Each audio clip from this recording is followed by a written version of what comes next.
Então, o objetivo é a gente falar um pouco sobre segurança na ressonância magnética.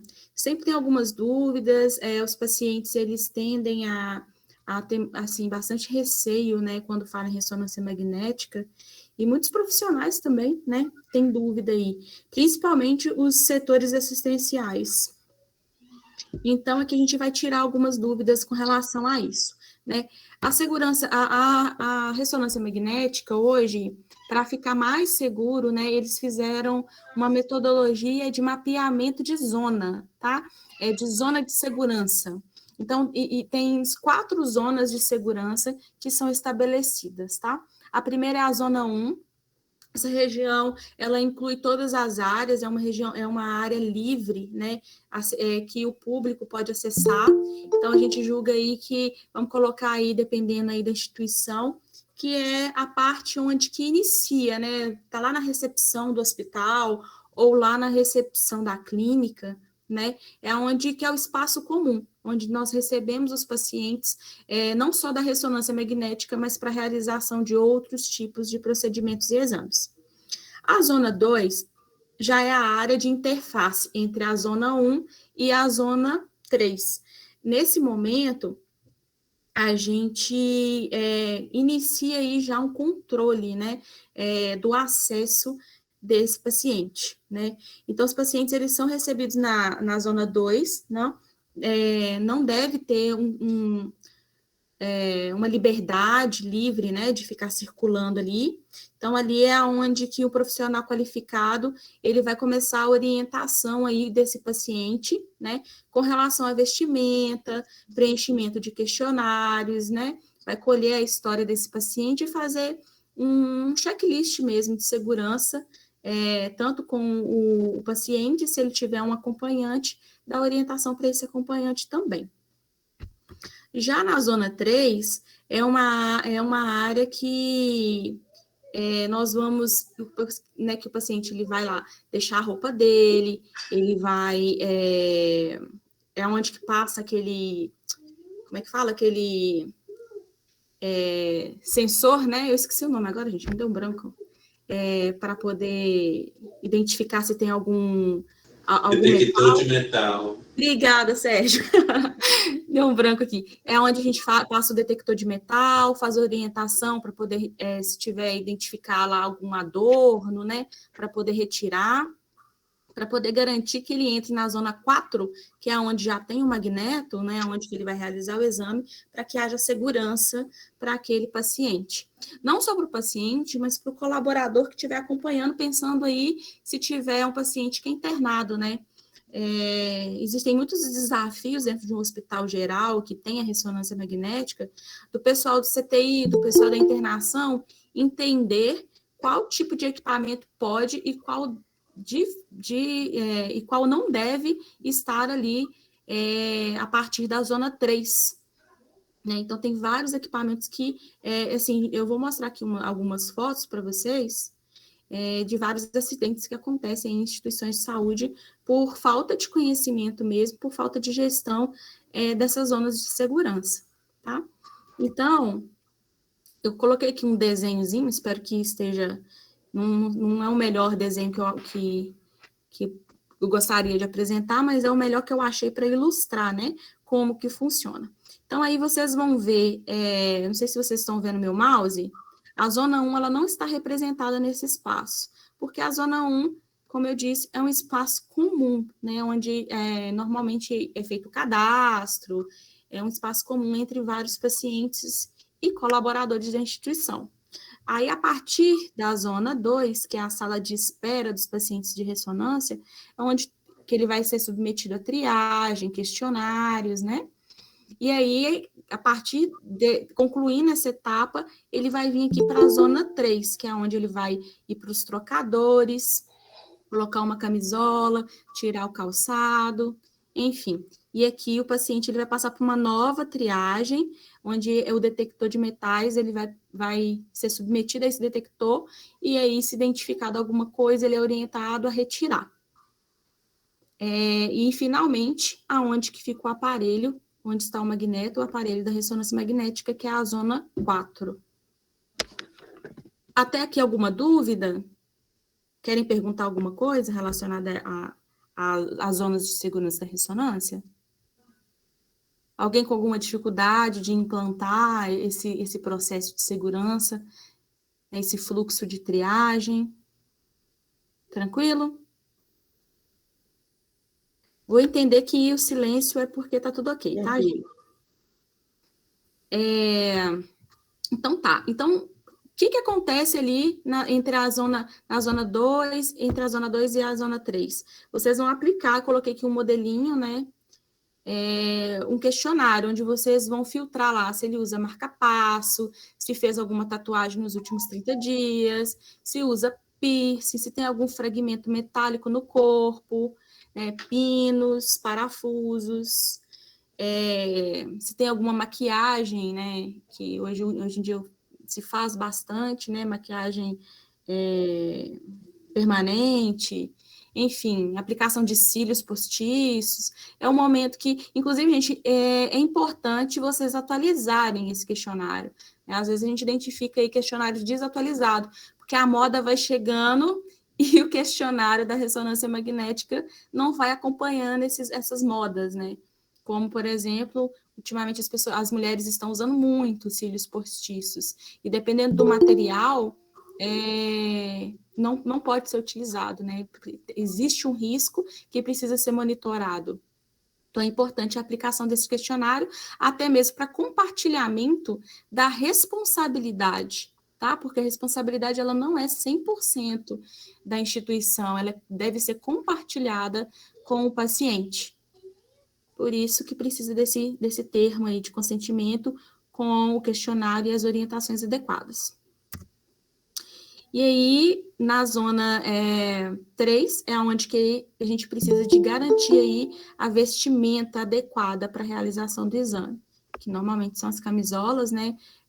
O paciente, ou ele vai descalço, ou ele vai com propé, né? Cada instituição aí tem a sua forma de trabalhar nesse sentido.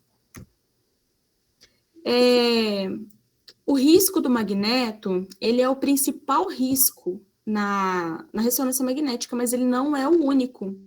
O pulso de alta frequência, né, de radiofrequência, são ondas de rádios emitidas por antenas com finalidade de excitar os átomos. E essa radiofrequência, ela pode acarretar em queimaduras. Então, por isso que a gente questiona a questão da tatuagem, por exemplo, né? Com a radiofrequência pode haver queimaduras importantes, e existem eletrodos específicos que vocês precisam verificar se ele é compatível com a ressonância magnética quando tem paciente internados, né? Então, existe queimaduras, eu não achei aqui para ilustrar para vocês, infelizmente, mas existe algumas queimaduras, não, assim, fotografias que eu encontrei não eram fotografias muito boas, então achei melhor não colocar. Mas há várias incidências de queimaduras com a utilização de eletrodos que são incompatíveis com a ressonância magnética. Então, para quem tem ressonância dentro de hospital, é muito importante ficar atento a isso, tá? Porque a radiofrequência, ela acarreta nesse tipo de queimadura. Bem como a gente tem que tomar cuidado com o posicionamento adequado desse paciente, né? Para não haver cruzamento aí dos membros, né? Então, aí eu coloquei ilustrando que tem que ter esse cuidado de ter os braços de forma que não cruze as pernas também, né? É algo que precisa de orientação e de monitoramento o tempo todo do paciente, sempre conversando com ele, garantindo que ele faça o posicionamento adequado, garantindo se ele está sentindo alguma coisa durante o processo de realização do exame, né? Então, jamais a gente deve deixar cabo tocando no paciente, né?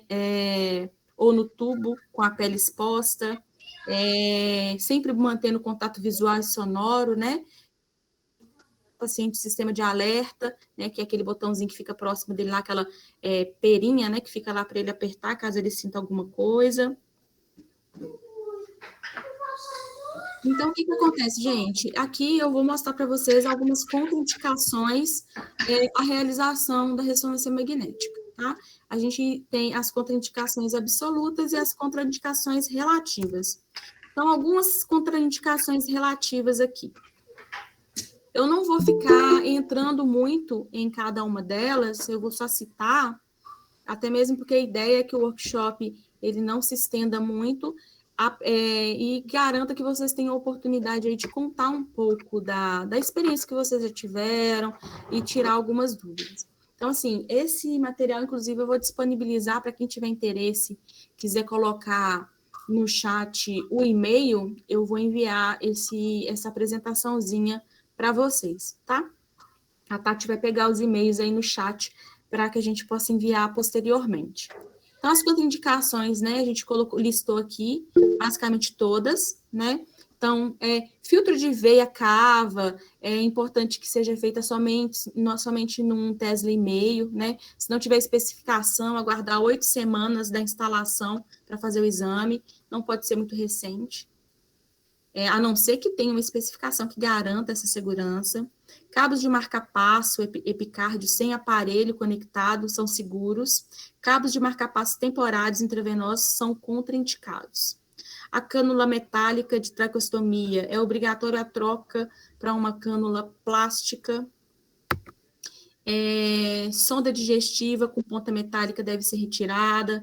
Projéteis, né, e rastilhos metálicos por ferimento de arma de fogo, por exemplo, tem que ser avaliada por radiografia previamente, para poder ver se não está em alguma estrutura nobre adjacente, né? Então, normalmente, se faz um raio-x e manda para o radiologista avaliar, tá? Se pode comprometer algum vaso ou nervo.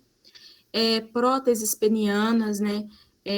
Para durafase ou omnifase, tem que fazer anestesia e ser utilizado apenas em ressonâncias de um Tesla e meio. Válvulas DVP, né, reguláveis, precisam de um ajuste após o exame e não devem ser expostas a 3 Teslas. Não injetar gadolínio em recém-nascido em até 1 mês de vida, né? A não ser que o médico assistente aí se avalie o custo-benefício disso, né? Eu já vi fazerem ressonância magnética em bebês recém-nascidos, né, em menos de 1 mês, mas o custo-benefício, ele falou mais alto, mas o ideal é a partir de 1 mês de vida. Expansores mamários precisam ser avaliados, né? Tem alguns expansores que são contraindicados, eu citei eles aqui, e tem outros que são liberados num Tesla e meio. Então, é muito importante ficar atento a essas especificações. Normalmente, o fabricante ele tem, e normalmente o paciente ele tem essa noção, ele é orientado pelo médico quando eles utilizam desses expansores mamários. Tem alguma pergunta aí, Tati? Não? Então, continuando nas contraindicações relativas, tem alguns clipes de aneurisma, né, que tem alguns modelos que são liberados, que eu listei aqui embaixo. Eu não vou ficar lendo um por um, porque eu vou disponibilizar, então vocês vão ter essa lista aí, se vocês tiverem interesse, caso vocês não tenham já um protocolo com a lista dessas informações, né. É sempre importante checar a data de colocação e o modelo. Nunca façam uma ressonância magnética sem essas informações, tá? Os modelos Phinox, Engilo, HP35N, os que têm aço inox, de titânio ou titânio puro, são permitidos num Tesla e meio. Contraindicações relativas ainda relacionadas a material metálico na órbita, né? O material cisterno, né? As pálpebras ou supercílios devem ser realizados aí no Tesla e meio com o paciente consciente, nunca no 3 Tesla ou anestesiado, porque é importante vocês estarem aí em comunicação com esse paciente para ver se ele está sentindo alguma coisa e, se for o caso, desligar imediatamente a máquina e retirá-lo dali. Tatuagem. Muita gente tem dúvida com relação à tatuagem. Antigamente, as tatuagens elas tinham né, muito chumbo. Hoje em dia, com a inovação e tecnologia, isso tem diminuído muito. Então, hoje, a restrição aí segura de orientação nem é mais por causa da tinta, tá? É mais por causa da radiofrequência que a RM produz, e os lugares onde estão frívolos, né? No caso, os lugares onde estão machucados, podem apresentar uma sensação de queimadura, e até mesmo desenvolver uma queimadura. Então, é importante aí, se for fazer com o paciente tatuado, a orientação é que a tatuagem tenha mais de 30 dias, mas se tiver feito recente, vocês podem tentar fazer, né? Até um Tesla e meio não tem nenhum relato, né? Eu não achei nenhum relato na literatura e nem em notificações de eventos adversos relacionados à ressonância magnética, falando que houve alguma intercorrência, tá? Mas é importante, muito importante, que vocês mantenham contato com esse paciente, para caso ele relate alguma alteração, algo indolor, alguma queimação, vocês interrompam este exame. E aí faça uma compressa resfriada no lugar, nunca úmida, tá? Por causa da radiofrequência. Resfriada, e checar durante o exame. Os cílios, né, postiços e piercings, né, eles são, se tiver com a técnica fio a fio, né, o que acontece? Os fixados com cola ou por técnica fio a fio, tem que explicar o risco de uma eventual queimadura, porque querendo ou não, lesiona um pouco aquela região e ela fica mais sensível, então pode ocorrer queimaduras ali, e também tem alguns fios que são fixados com ímã. Então, é muito importante fazer essa avaliação lá na hora do questionário, porque esse que é fixado com ímã é sem chance de vocês fazerem a ressonância dessa pessoa que vai ter uma lesão importante, pode correr o risco, né, de ter uma lesão importante. No caso do piercing, o ideal é retirar todos, né? E se não for possível, se for um local que não tem como tirar, buscar isolar com micropólio. Os neuroestimuladores, apenas esses modelos que são contraindicação relativa, mas é importante ver as orientações, tá, do fabricante, que é o Vagal, né, o Cyberonics, o System, que é da Medtronic, e o Interstim, que também é condicional. Todos esses precisam de avaliação, tá? E aí é bom que o médico radiologista avalie e que esse paciente ele tenha informações sobre esses dispositivos. Os marcapassos, né, e desfibriladores implantáveis, né, SDIs, é a mesma coisa, gente. Precisa entender que ano que foi feito o implante, qual é o fabricante, qual que é a orientação, né? Se vai ter necessidade de fazer uma reprogramação, tá? É importante ter todo esse respaldo médico, e se o paciente não tiver a orientação adequada, o ideal é que ele volte, tá? O ideal é que ele não faça o exame. Coloquei aqui um fluxogramazinho, assim, só para vocês entenderem que normalmente, estou voltando aí na tatuagem, porque a maior dúvida dos nossos clientes é com relação à tatuagem, né? Às vezes chega paciente com 2, 3 dias de tatuagem. Então, assim, se foi feita há mais de 15 dias, né? A gente orienta a já assinar o termo e realizar normalmente o exame. Se não, é importante aí a avaliação do médico do console, né? E avaliar custo, benefício pro paciente, né? Tem que entender o contexto desse paciente. Via de regra, é o que eu falei, até um Tesla e meio, é raro vocês terem algum problema com tatuagem recém-realizada. É raro. Então, a gente sugere aí que vocês façam mesmo e façam o monitoramento desse paciente. Agora, se é acima de um Tesla e meio, aí é a avaliação e respaldo do médico que tiver no plantão, né? Que tiver disponível na instituição de vocês. Tá? Se não for uma urgência, aí vocês reagendam. Se for, né? Aí é o custo-benefício mesmo e gerenciar o risco. Lembrando que pode usar uma compressa fria no local durante o exame, para poder mitigar esse risco. Compressa fria, nunca molhada, tá? Eu gosto sempre de frisar. Tem gente que acha que compressa fria é sinônimo de você pegar lá uma compressa, colocar na água e colocar uma compressa molhada lá. Evitem isso, gente, porque existem muitos relatos de intercorrência com situações assim, pelo profissional não ter consciência ali do risco que é, tá? Fazer dessa forma, com compressas molhadas. Contraindicação absoluta. Então, próteses internas ortopédicas, tatuagens que vocês sabem que pacientes com, né, recém-tatuados, com maquiagem definitiva ou pigmentações assim, tão recentes, e o paciente ele não está consciente, né, um paciente, sei lá, do CTI, né, sofreu um acidente, está inconsciente, precisa fazer uma ressonância. A gente não indica, né, e na literatura fala que é absoluta, porque ele pode sofrer ali alguma queimadura, alguma lesão, e ele não tem como te relatar imediatamente. Então, é um risco muito grande de vocês fazerem. Então, se puder usar algum tipo de exame alternativo à ressonância, é o ideal.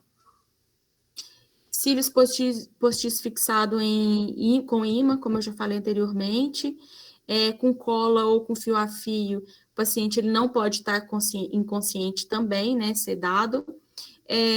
Bombas de infusões que não são próprias para estar ali na sala. Então, às vezes, um paciente internado, um paciente de CTI ou lá da internação, tem que tirar o acesso desse paciente, tá? Eu digo o acesso da bomba de infusão. Então, tem que salinizar esse acesso e fazer o exame para depois voltar com a medicação contínua. O ideal é manter esse paciente estável, tirar a bomba de infusão, fazer o exame e depois voltar com a bomba de infusão. Aí tem que estudar caso a caso, porque eu sei que tem pacientes que são dependentes aí de algumas medicações que ao cortar o paciente fica instável. Então tem que avaliar isso muito bem, né, com uma equipe multidisciplinar para poder fazer isso. A não ser que a instituição invista em alguma bomba que seja específica e que possa entrar dentro da ressonância. Eu desconheço, tá? Mas se alguém tiver aí alguma experiência e quiser compartilhar com a gente, vai ser ótimo a gente aprender. E outros tipos de marca-passos CDIs que não foram aqueles que eu relatei aqui. Outras contraindicações são neuroestimuladores, né? Fora aqueles que eu relatei também, cápsula endoscópia e monitor de pH-metria, catéteres com dispositivos eletrônicos, como Swan-Ganz, clipes de aneurisma ferromagnéticos, clamp carotídeos, né? Ai, embolando tudo aqui. Carotídeos, né?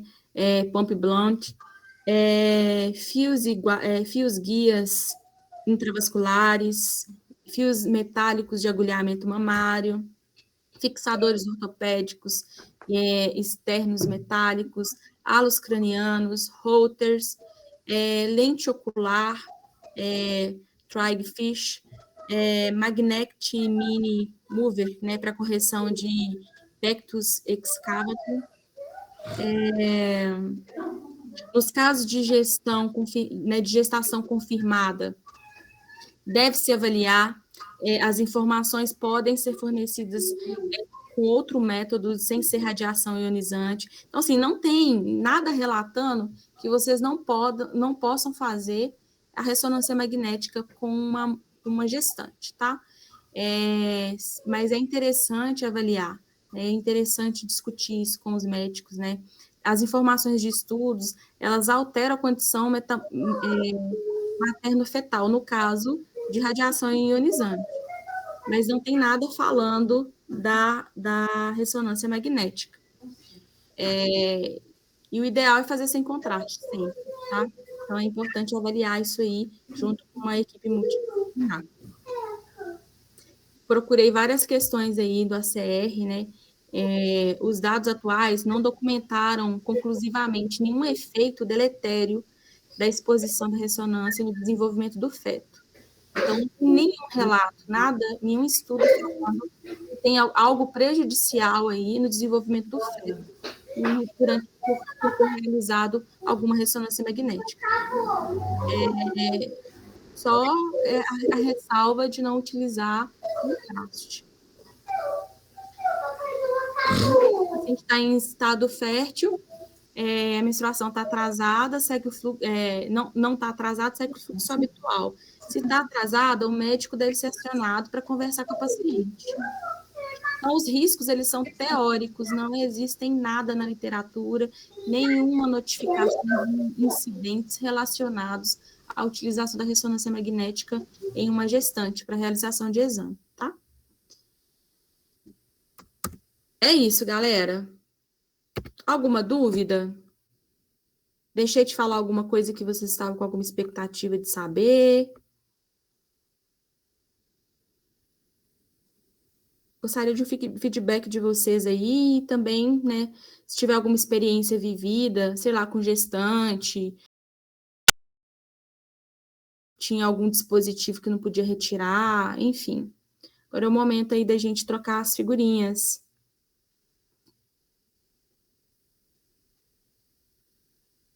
Tranquilo? Alguém quer compartilhar alguma vivência? Tá me ouvindo aí, Priscila? Agora estou, Diego. Tudo bem? Abaixa um pouco. Eu só queria compartilhar com você, às vezes até para agregar, aquele caso do paciente que estava comentando, a gente discutiu semana passada, mas que precisava fazer o Gadolin, mas ela não quis deixar de aumentar nas próximas 24 horas. Então, às vezes, acontece isso. A mãe não quer deixar mesmo de amamentar. Aí tem que suspender o Gadolin.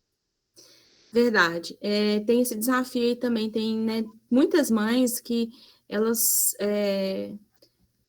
querem, elas pegam o aleitamento materno aí com muito afinco, né, e não abrem mão dele de jeito nenhum. E querendo ou não, a orientação é todo e qualquer contraste, não só o gadolínio, que tem a suspensão aí de 24 horas do aleitamento, né? Então, esse é um outro desafio que a gente passa muito, que é bem comum. Né, a orientação é suspender, orientar essa mãe, e ela dá um leite alternativo durante essas próximas 24 horas. Mas também não tem relatos de que o gadolínio faça mal para bebês, tá? Até mesmo porque se precisar fazer uma ressonância magnética em bebês aí de 6 meses, eu já vi várias situações aí de precisar aplicar o contraste para poder ver algum tipo de lesão. Enfim, cada caso é um caso, né? Infelizmente ou felizmente, a medicina, ela não é uma matemática exata, então sempre a gente está aí avaliando o risco e o benefício para o paciente, né? Gente, era isso que eu tinha para compartilhar com vocês. Eu queria compartilhar uma experiência que eu tive. Por favor, recente, Sérgio. rapidinho. Tatuagem oftalmológica. Eu tive um caso de uma paciente, né? Nasceu mesmo, cega, e fez uma tatuagem oftalmológica para tirar aquele branco. Aí ela teve uma reação bem violenta mesmo, ficou muito vermelho o rosto, começou a inchar e tal, e teve que ser encaminhada para o PS. É uma experiência que eu tive de uns procedimentos, e assim, muito raro acontecer de paciente com tatuagem oftalmológica. Ela tem umas reações, sim, quando é em de crânio. Que interessante, Sérgio. Esse aí é o primeiro relato que eu escuto. Eu passei isso até para aquele físico lá do Sul, né, do MR online, e ele até comentou mesmo que ia fazer até um estudo sobre isso e tal. Mas tatuagem oftalmológica é um perigo fazer ressonância mesmo.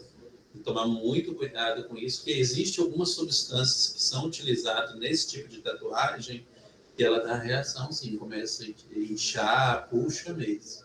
E é uma região muito sensível também. Muito, né? sensível, Nossa. muito difícil. O olho fica vermelho, muita vermelhidão, entendeu? Isso aí ocorreu comigo, eu tive até que suspender o exame e não se há nenhum relato muito certo disso, entendeu? Está se fazendo muita pesquisa com isso. Mas tatuagem oftalmológica está tendo umas reações, sim. E como é que vocês fizeram? Vocês fizeram compressa local? Aí fez compressa local, foi pro PS, aí foi acompanhada por um oftalmologista, começou a pingar os colírios, né, antibiótico e tal, foi fazendo compressa até voltar ao normal. Mas assim, foi parado na hora mesmo o exame, não deu continuidade. Nossa, que aperto, hein? É, Nó. isso existe mesmo. Queria compartilhar isso com vocês. Ótimo, foi ótimo. É a primeira vez que eu ouço, hein? Nesses 10 anos de diagnóstico de imagem, eu nunca tinha visto relato. Eu também, nesse tempo todo que eu tenho de diagnóstico, foi a primeira vez, achei muito interessante. Que legal. Até de se avaliar isso, entendeu? Não, bacana. Obrigada. Obrigado, viu? Eu que agradeço. Mais alguém, gente? Tem algo para poder compartilhar? Algum aprendizado? Então, quero Na agradecer. verdade, eu tenho uma dúvida. Oi, Mayara. Sim, por favor. Eu queria saber se paciente que tem pino e placa ortopédica, ele pode fazer ressonância? Não, é contraindicado, tá? Mas é sempre importante orientar esse paciente a trazer informações com relação ao material, né? Tem aqui na apresentação Entendi. falando que é contraindicado, né? E também tem alguns materiais que é de aço cirúrgico que eles não são magnetizáveis. Então, é importante você entender qual é o material, tá? Cada vez mais a tecnologia está avançando para isso e tem se optado por materiais que não são magnetizáveis. Mas aí tem que ver o tempo, quanto tempo essa pessoa está com essa prótese aí, com essa órtese, né? E entender melhor. Então, é sempre bom ele já vir com uma orientação do médico. Porque se ele está fazendo algum tratamento, provavelmente já é sabido pelo médico que está acompanhando. Entendi, obrigada. Gente, muito obrigada, viu, pela participação de todos vocês. Eu espero que aí tenha dado uma atualizada aí nas informações. A maioria das pessoas que estão na ressonância magnética trabalhando, né, integralmente na ressonância já sabem dessas informações. Mas tem aquele desafio, às vezes, de elucidar alguma dúvida, e principalmente para as interfaces dos setores assistenciais, né? Então, espero aí que a gente tenha contribuído aí com vocês, e eu estou à disposição para qualquer dúvida que surgir aí daqui para frente, tá bom? Muito obrigada pela participação de vocês. Obrigado. Até mais, boa tarde. Boa tarde.